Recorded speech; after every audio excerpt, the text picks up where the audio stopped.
This is Akashvani. In the program Insights, now we bring a discussion on Harit Sagar, the Green Port Guidelines 2023. The participants are Sushil Kumar Singh, Joint Secretary, Ministry of Ports, Shipping and Waterways, and Omvesh Upadhyay, Akashvani correspondent. The Ministry of Ports, Shipping and Waterways has launched Harit Sagar Green Port Guidelines 2023 to achieve its vision of zero carbon emissions. The guidelines were launched by Union Minister for Ports, Shipping and Waterways and Ayush, Mr. Sarbanand Sonowal, in the presence of other senior officials of the ministry in New Delhi. The guidelines aim to align with the working with nature concept to minimize the impact on the biotic components of harbor ecosystems and promote the use of clean, green energy in port operations. And today to discuss on this in detail, we are joined by Mr. Sushil Kumar Singh, Joint Secretary, Ministry of Ports, Shipping and Waterways. Welcome to the program, Mr. Singh.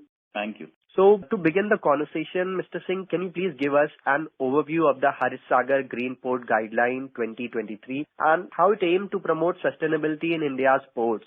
So, as we all know, maritime sector is an integral part of the global supply chain, and therefore the ports become the hub of activity which have a carbon intensity or which generate carbon footprint. So the ports also have an important role to play to ensure sustainability in their operations and also to contribute in reduction in carbon emissions in line with the commitment given by our country under the United Nations Framework Convention on Climate Change as announced by our Honorable Prime Minister as Panchamrit or the five nectar elements. Now, a number of initiatives were already being taken by the major ports in the country. They were basically in line with the target set under the Maritime India Vision 2030, which was launched in 2021, in which a number of targets have been set for a reduction in emission, for improving sustainability index of the ports, and also to promote more greener and a sustainable ecosystem at the ports. So a number of steps were already being taken by the major ports, be it the electrification of the equipments, be it setting up facility for applying power, total load power to the ships from the shore, encouraging and promoting use of cleaner and greener energy for various equipments, the vehicles, the port craft, setting up of solar power plants. So steps were being taken, but then we felt that there was need of a standard template or a protocol which should have action points included in a standard format, and that should then act as a driver for green initiatives at all the major ports. And therefore, to fulfill this need, the Ministry of Shipping has come out with these green port guidelines. Now, these are guidelines. These are not a policy having regulatory or a compliance obligation requirements. These Harit Sagar guidelines or the green port guidelines are basically to provide guidance to the port, and it provides pointers to the major ports of the country to start taking action with draw out a comprehensive action plan and initiate action on all the points that have been covered in these guidelines. Now, this guideline cover various aspects and different facets of sustainability. As you would be aware, the sustainability has three different facets, that is social, economic and environmental. So these guidelines touches upon all the points and the action areas which need to be considered for moving towards a green port system or towards sustainable port ecosystem in the country. And going ahead, as we gain more experience and with the inputs from various stakeholders who are part of port operating system, we will be further refining these guidelines to make them more effective and delivery oriented. When we are talking about the guidelines, Mr. Singh, the guidelines also emphasize on minimizing waste through 4 Rs, that are reduce, reuse, repurpose and recycle. So how significant will this method prove, and how do you think the ministry ensure that the 4 Rs are followed on all ports?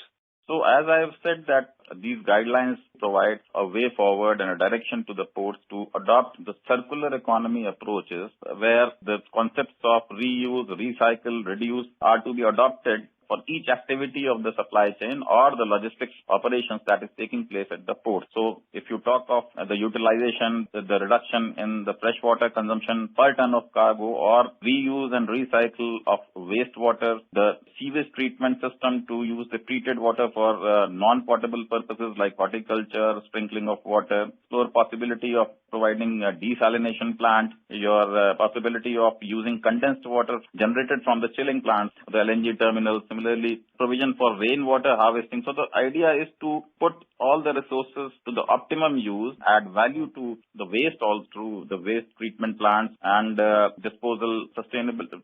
So the concepts of reuse, recycle and reduce in all the aspects of port operation will form the basic principles while devising the methodologies, while devising the projects and deciding on the benchmark for utility and delivery at the ports. Absolutely. And Mr. Singh, when we talk about the greater impact on the positive side that the guidelines will have, I want to know about this in a detail, that how will the Harit Sagar Green Port Guideline will contribute to India's effort to meet its climate change targets, especially in terms of reducing carbon emission and promoting renewable energy in the maritime sector? So as you must be aware that the ultimate objective is to reach net zero level by 2070 as announced by our Honorable Prime Minister at Glasgow Summit, and also included in the nationally determined contributions which have been conveyed to the United Nations by the countries. The commitment of the countries is to reduce the carbon intensity of the economy by almost 45%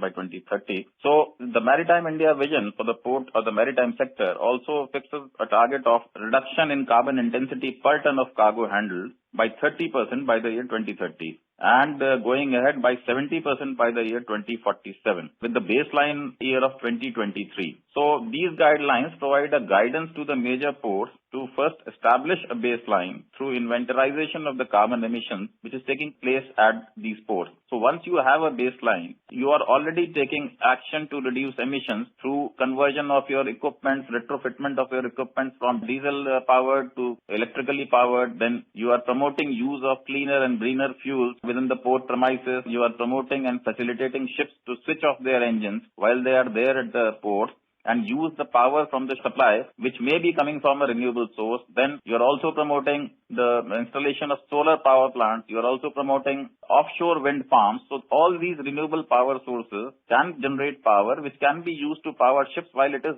there on the berth. Now, 70% of these emission currently taking place from the ships is during the idling, when they are just standing on the terminals, waiting for the loading and unloading of the cargo. So just for the total load, the engine is kept on. So that engine can be shut down and the power can be supplied using the inputs or the supply coming from the renewable energy sources. So that would reduce the carbon footprint at the port. Number one. Number two, with the cleaner and greener fuels like methanol, and then going ahead with green ammonia, green hydrogen. So all these fuels have a carbon neutral impact on the environment. So they are essentially low carbon fuels or zero carbon fuels. Now when these fuels start getting into the engines, be it the vehicles which are flying in the port area or also be it the engine of the vessel going ahead in the future when the designs are developed for the engines which are propelled by green fuels, low carbon fuels. So these all will contribute towards reduction in carbon emission. Then there are talks going on for setting up of green corridors,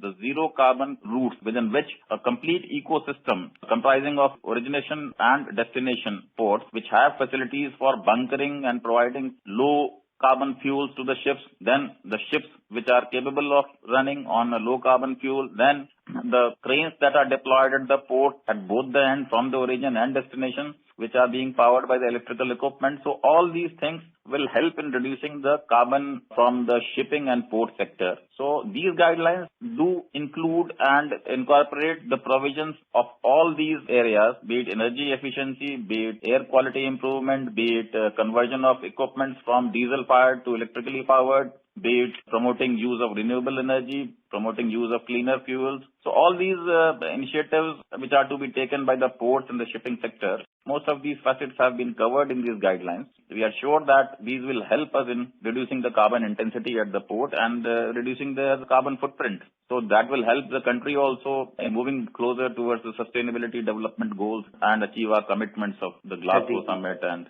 Panchamrit commitments. So apart from these pointers, Mr. Singh, are there any environmental performance indicators that are put in place to monitor that the guidelines are implemented properly to achieve SDGs? Yes, you have rightly pointed out that one is that reduction in the greenhouse gas emissions and reducing the carbon footprint. The other is because, as I mentioned, the sustainability has three verticals to address. One is environmental, then economic, and then social. So environmental aspects include air quality, water quality, noise mitigation, then your waste disposal, and the concepts of circular economy to be incorporated in that, like that is to reuse, recycle, and reduce the pressure on the natural resources for per unit handling of the cargo at the port. So we have included environmental performance indicators, like the key performance indicators are there for assessing the performance on the business front for each of the ports. We have included environment performance indicators so that their environmental performance is also monitored by the port. They set up a system where real-time online monitoring of air quality, real-time online monitoring of water quality, the noise levels generated in the port area due to the operations, then systems in place for disposing different types of waste, solid waste, hazardous waste, biomedical waste, plastic waste, then the batteries. So all these things have been suitably incorporated in our guidelines, and we have tried to fix up a timeline for each of these environmental performance indicators, which is to be adopted or followed for complying with these guidelines. So it is a voluntary compliance with the ports with these guidelines, but then indicative timelines have been provided so that the programs can be built upon around these timelines, and the compliance amongst the ports is ensured. The launch event, Mr. Singh, when Union Minister C. Sarbanand Sonowal highlighted the green initiatives taken by ports and their contribution to the fulfillment of Panchamrit commitments announced by Prime Minister Shri Narendra Modi. So you were talking about that in the very beginning also, but can you please share some insights on this as well? So like there are 12 major ports in the country. As of now, because of the initiatives taken by the ports, 4 of these ports have gone carbon neutral. So they are generating more renewable power than what they are consuming. So in fact, they are generating surplus power as compared to the power required by them. So the carbon footprint virtually from the power requirement side is zero. So those have already reached a level of green port compliance, and the remaining 8 ports are also making their efforts, and they have also achieved some levels of renewable share as compared to the earlier years. The target is to achieve a level of 60% renewable energy by 2030 by all the ports taken together. So all the ports must promote or increase their share of renewable energy to level of 60% by 2030, and by 2047 this level has to go up to 90%.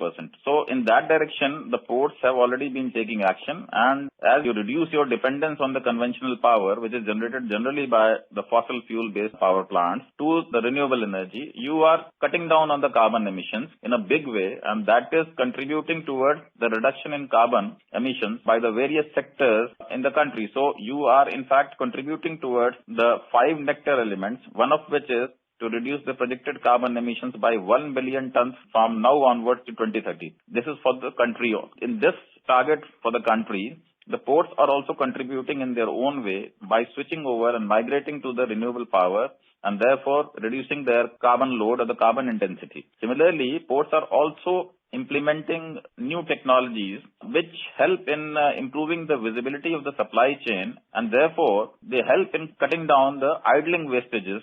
And in fact, because of the greater visibility to all the stakeholders, resources and the logistics chain becomes much more optimized, and therefore the wastages, the waiting times, the idling, all these gets reduced, and therefore to that extent the emissions also gets minimized. So that also is a part of the contribution of the port sector in reducing the carbon emissions, and therefore that is also adding to the efforts being made by the country, one, to achieve 50% energy requirements from the renewable energy, and 2, to reduce the carbon intensity of the economy by 2030 by almost 45%, and reducing the carbon emission by almost 1 billion tons. So this is for the country. In this 1 billion tons, we are also a contributor, and we will be contributing a substantial and significant quantity by 2030. And with that, we conclude the program. Thank you so much, Mr. Singh, for joining us today on Akashvani. Thank you.